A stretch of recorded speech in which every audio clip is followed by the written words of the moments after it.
जैसे आज तुम चमड़े जूते की दुकान पे जाते हो, कितना इज्जत देते हो दुकानदार को? वही ली के शोरूम में जाते हो ना, एडिडास, क्यों? क्योंकि बढ़िया शोरूम है 5 करोड़ का, वहां लड़कियां काम कर रही हैं, वो लड़कियां तुम्हारे पैर में जूता पहनाती है।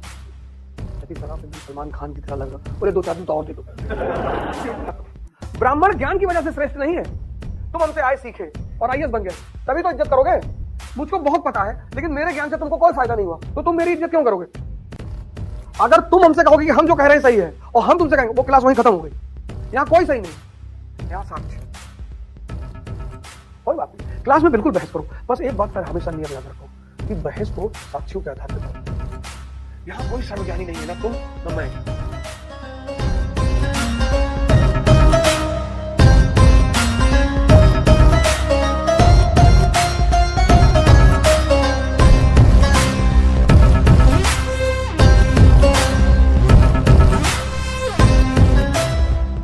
जब भी तुम महत्वाकांक्षी बनो तो एक कटोरा लेकर अपने घर में रख लो कि कुछ नहीं है तो भीख है मांगेंगे। एक ऑप्शन तुम्हारा सेफ रहेगा, क्योंकि दूसरा ऑप्शन तुम्हें सताएगा, बहुत सताएगा। महत्वाकांक्षा की सबसे बड़ी कमी पता है क्या है? कि उसका दूसरा पक्ष क्लियर नहीं होता कि कल होगा क्या। एनसीईआरटी बहुत बड़ी ताकत है। अगर तुम बेसिक्स तैयार कर ले जाओगे तो समझ लो तुम 50% आईएएस हो गए, गारंटी है मेरी, गारंटी। तुम तैयार करके एनसीईआरटी मुझसे मिलो और फिर तुम बताओ कि तुम कैसा फील कर रहे हो। मैंने क्या बताया पहले, डायग्राम इसीलिए मैंने बनाया कि तुम ऐसा नहीं कि नहीं पढ़े हो, तुमने 90% लोगों ने पीसीबी पीसीएम के बाहर सोचा ही नहीं। तुमने 10th के बाद ज्योग्राफी पढ़ी ही नहीं, हिस्ट्री पढ़ी नहीं, पॉलिटी पढ़ी नहीं, इकोनॉमी पढ़ी नहीं। तुमको उसको क्यों पढ़ना चाहिए ये पता ही नहीं। अब तुम आए हो यहां उसको पढ़ने, तो वो बेसिक फिर से शुरू करना पड़ेगा कि नहीं करना पड़ेगा? पड़ेगा।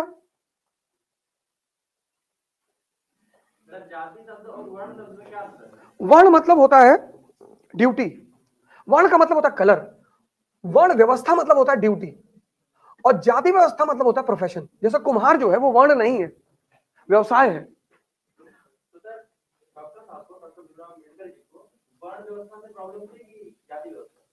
उनको दोनों से कोई प्रॉब्लम नहीं थी, उनको दोनों में जो ऊंच नीच का भेदभाव था।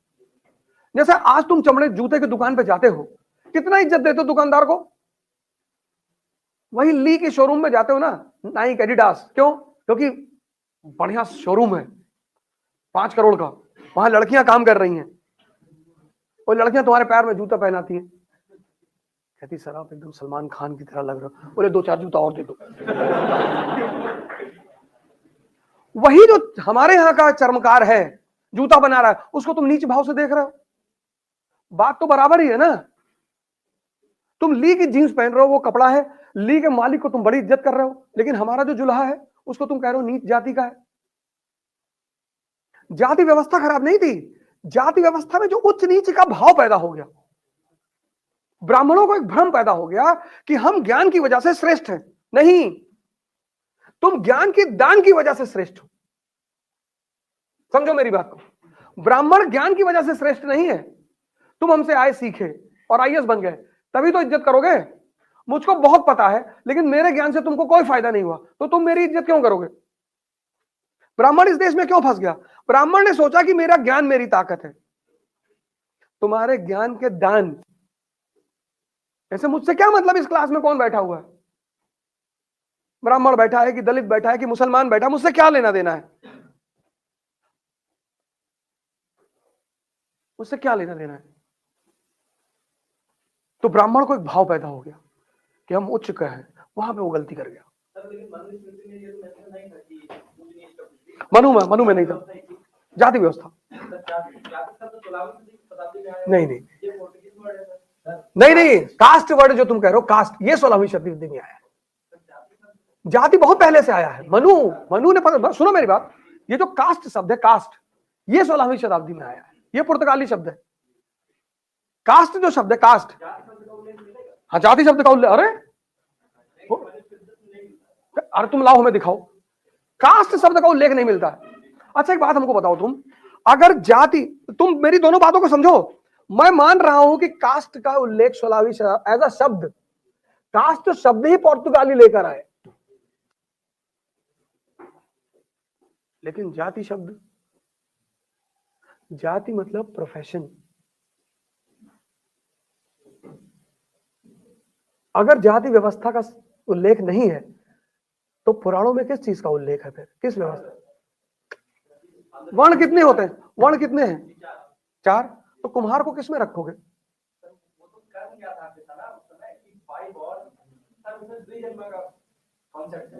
फिर फंस गए तुम, फिर फंस गए। सुन लो, कोई बात नहीं। वर्ण व्यवस्था का जो बौद्धिक परिभाषा है बुद्ध की, वो कर्म के आधार पर है। जो ऋग्वेद के 10वें मंडल में है वो जन्म के आधार पर है। ये स्पिरिचुअल कॉन्सेप्ट है, ये स्पिरिचुअल, ये सामाजिक कॉन्सेप्ट नहीं है। ये जो द्विज की तुम अवधारणा बता रहे हो, किस समय, कब डेवलप हुई थी? कब डेवलप हुई थी? तब कैसे बहस कर रहे हो? अरे कुछ कैसे, तुम पहले जाके पूरा होमवर्क करो। मैं तुम्हें बता रहा हूं, वर्ण व्यवस्था पैदा हुई लेटर वैदिक पीरियड में। जाति वहां थी ही नहीं। अरे अंकल, कास्ट शब्द 16वीं शताब्दी में, कास्ट। अच्छा तुम लाओ किताब दिखाओ हमें,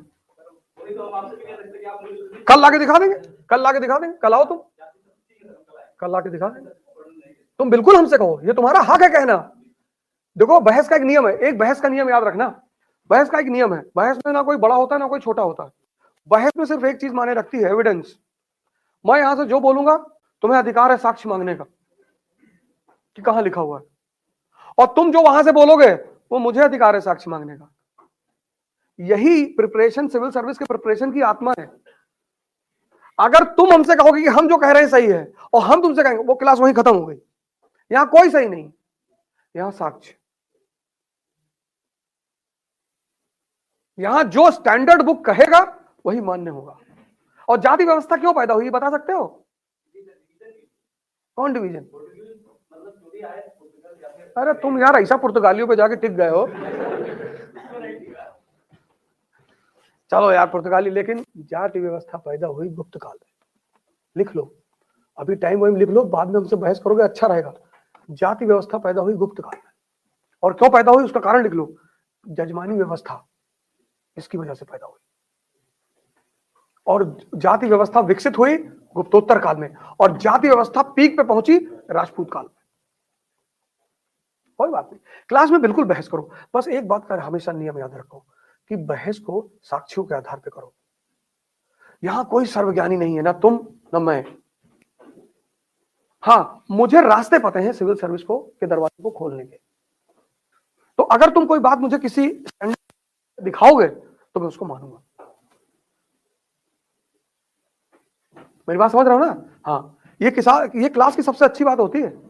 हाँ, बहस एकदम होनी चाहिए। तुम कौन सा मरे हुए हो? तुम भी तो पढ़े लिखे लोग हो ना।